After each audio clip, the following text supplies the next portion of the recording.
Hey, what's up, guys? It's Josh from Austin Underground. I'm here with Jared James Nichols. How you doing today?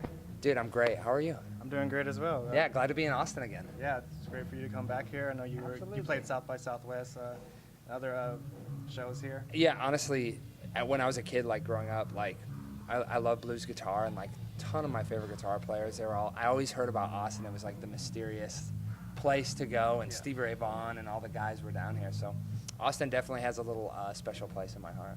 Awesome. So you're on tour with Zach Wild and Tyler Bryant and the Shakedown. You just got on this tour. Yeah. Back in Oklahoma and the Dallas date. So how has those two dates been for you? Honestly, it's been amazing. We did the past month in Europe with Zach, and it was beautiful, man. Zach and his crew, they're amazing dudes, and I've always been a fan. Yeah. So when I got the call to do the tour in Europe, I was pumped, and then when I found out it was going to be extended until September, I was over the moon, and yeah, it feels amazing. And Tyler Bryant and the Shakedown, those boys, I've known them now for over 5 years, and we're all good buds, so it's like you're hanging out with your friends, and you're also touring and making music. So it doesn't get much better than that. Yeah, and they also recently just opened up for Guns N' Roses. Yeah, so yeah. I mean, Tyler and the boys, they're doing some amazing work. They were out with AC/DC and doing the gun shows, and I'm proud of those guys, man. It's like they're doing it, and it's exciting for us all. Awesome. So who would you say are some of your musical influences? Well, definitely, I listen to a ton of the old blues guitar players, Albert King, Stevie Ray Vaughan, Albert Collins, B.B. King, all that kind of stuff. But then also I definitely got into rock, so of course I love Zach and Ozzy and Black Label Society, but also like Hendrix and Cream and Mountain, and really a lot of classic rock stuff has influenced me. In a way though that I still love current music and everything, but I'm always looking back to the classic rock for inspiration.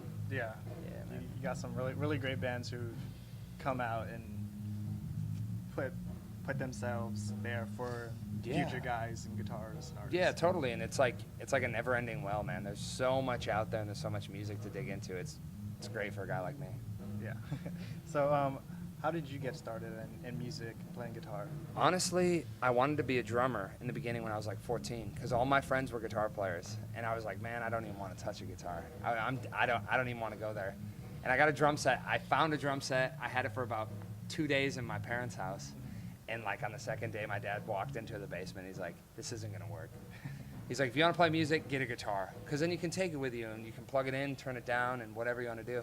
So I got a guitar, and I started learning a few riffs. I learned some like Led Zeppelin and, again, classic rock stuff. And I just started connecting with it. And then next thing you know, I was connecting the dots, and it was like a beautiful little thing where it started really slow. I'd play 10 minutes a day, 20, an hour, 2 hours. And then it got up to crazy, 10, 12 hours a day I'd play the guitar. And I knew I wanted to make it, my career choice basically the first time I got on stage. It didn't take long to know that the high you get from being on stage and performing in front of people, that's where the deal was sealed at that point. Awesome. So what would you say was the hardest song that you've learned when you started out on guitar? Oh man, hardest song I learned on guitar. Honestly, sometimes a lot of people think, the most technical stuff, because when I was first starting out, I was into, Eddie Van Halen and guys like that were just amazing, technical players. But the hardest stuff for me to learn on guitar was like the really more soulful stuff, like trying to play like B.B. King stuff and like the old blues guy stuff, man. There's not many people that can do it the right way, because it takes a certain touch and a certain feeling, and it's more than just playing the notes. It's like you have to like channel your inner blues man, So stuff like that is hard, but it's funny for a guy like me. I'm into like all the blues and all that stuff, man. And my other friends, they can technically play so well, but then you ask them, let's play some blues, and you're like, that doesn't sound right. Isn't that supposed to be easier? But it's all hard, but it's all easy at the same time, if that makes sense. Yeah. So your latest EP, Highwayman, just recently came out earlier this year. Yeah. So what was the recording and songwriting process like for it? Well, for that one, because I only have one real record that I've done, Old Glory in the Wild Revival, and we went to Europe. Basically, man, the past 2 years I've been in Europe. We were over there with Leonard Skinner, Zach, Glenn Hughes. We played a bunch of shows over there. Just, I mean, honestly, last year alone we played over 200 shows. It was insane. And the thing was, for me, I love to be in the studio and just creating and making music. So before like our second to last tour, I thought to myself, man, I don't want to go over there and play the same songs and just do the same thing over and over, because I think it's really refreshing nowadays, especially for a guy like me, to release more material and keep going. So I got in the studio with one of my great friends, Tony Perry, and we sat down and we were like, you know what, let's just record 6 tunes and let's have fun with it, man.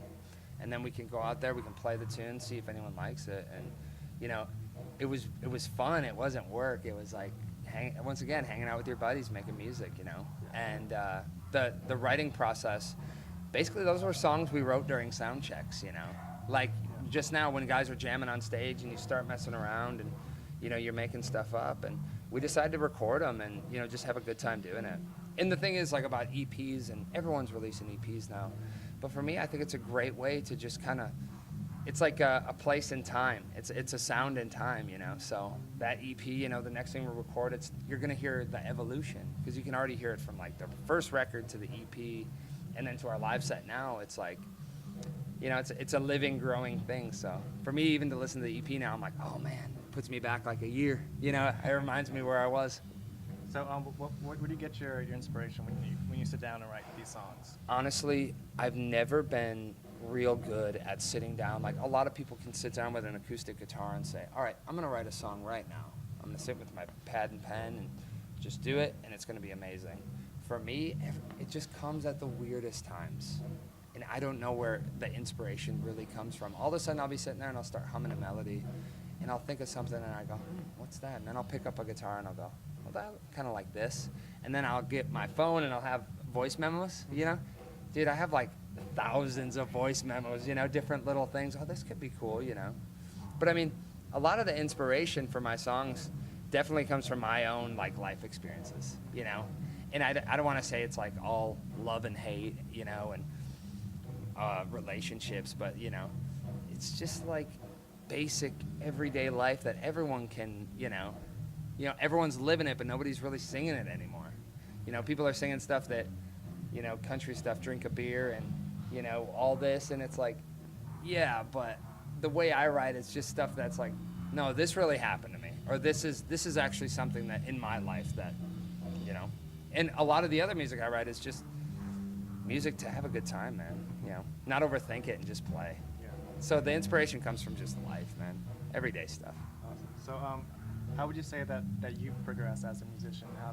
How did you want this EP to be different from your last EP and album? Yeah, well, I tell you what, you can't help but progress when you're around guys like Zach Wild and the guys in Leonard Skinner and my friends Tyler and the Shakedown guys.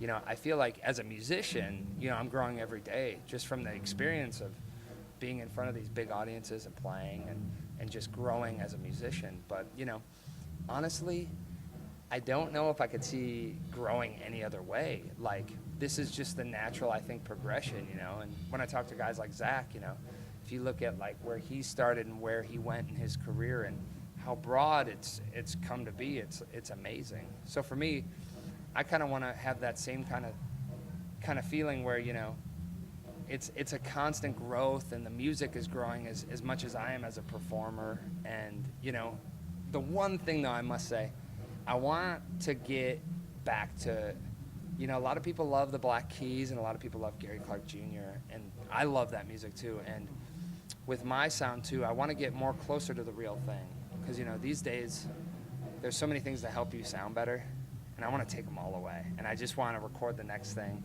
straight to tape, raw, dirty, you know. To me, that would be the best. So, you know, I just want to keep going forward, but still looking to the past and bringing it up, man.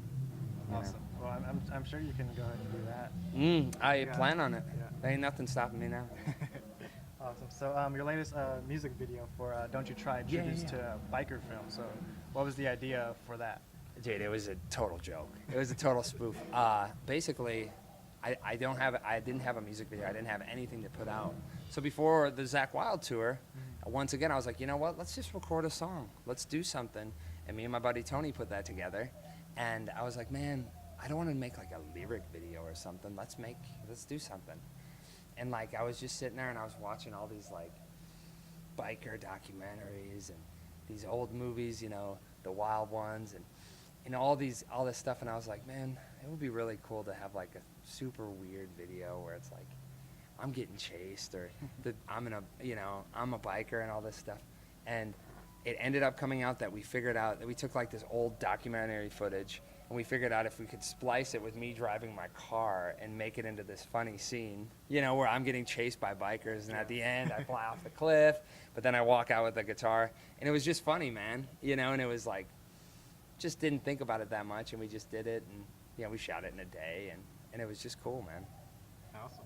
It's just fun. Just having fun with your songs and yeah, because you know what, for me personally, like too many people take things too seriously, and for me to try and go in there and make this music video that was going to be, you know, super, you know, in depth and you know, a spiritual journey, it was like, I'm just not feeling it, not with that tune.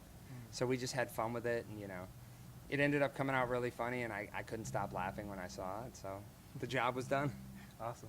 Is there a meaning behind the song and its lyrics? Yeah. Well, you know, like I said, it was about like life experiences, right? Mm-hmm. So like that song was definitely about an experience I had with a friend, and it was like we were great friends, but unfortunately we didn't agree on the same things, you know, like I never want to talk politics, religion, or anything, you know, with anyone. They always say that, right? Just, you know, keep it clean.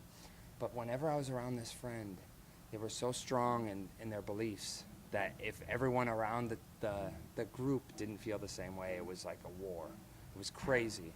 And basically, that song's just about like believing what you want to believe, you know? But you know what? Respecting everyone else's beliefs, because the world goes round, and you know, we all have to agree to disagree sometimes. Yeah. But once again, it's not too heavy, but it's just basically me saying to my friend, man, you gotta relax a little bit, man. Yeah. You just gotta take it each day at a time, man. You know. But it's cool. Yeah. So one last quick question for you: if you can share the stage with any guitarist, any band, aside from Zakk Wylde and Tyler Bryant, who would it be? You know, I jammed with Leonard Skinner, and that was amazing. I would say I'd want to do that again. But otherwise, man, that is a really tough question. Yeah, there's a lot of guys I'd love to play with. There's these Blackberry Smoke, Government Mule. I mean, if I'm thinking like classic rockers, definitely like AC/DC or Guns N' Roses. Definitely, you know, any of those kind of guys. But dude, I want to play with everybody, man. I want to play with everybody and anybody. That's like a trick question for me. Yeah. But yeah, man, all my heroes. That would be amazing. Mm-hmm. Oh, awesome. We thank you for taking the time here to talk with us, and we hope you have a great show and a great rest of the tour. Thank you, bro. Yeah. Hey, cheers, man.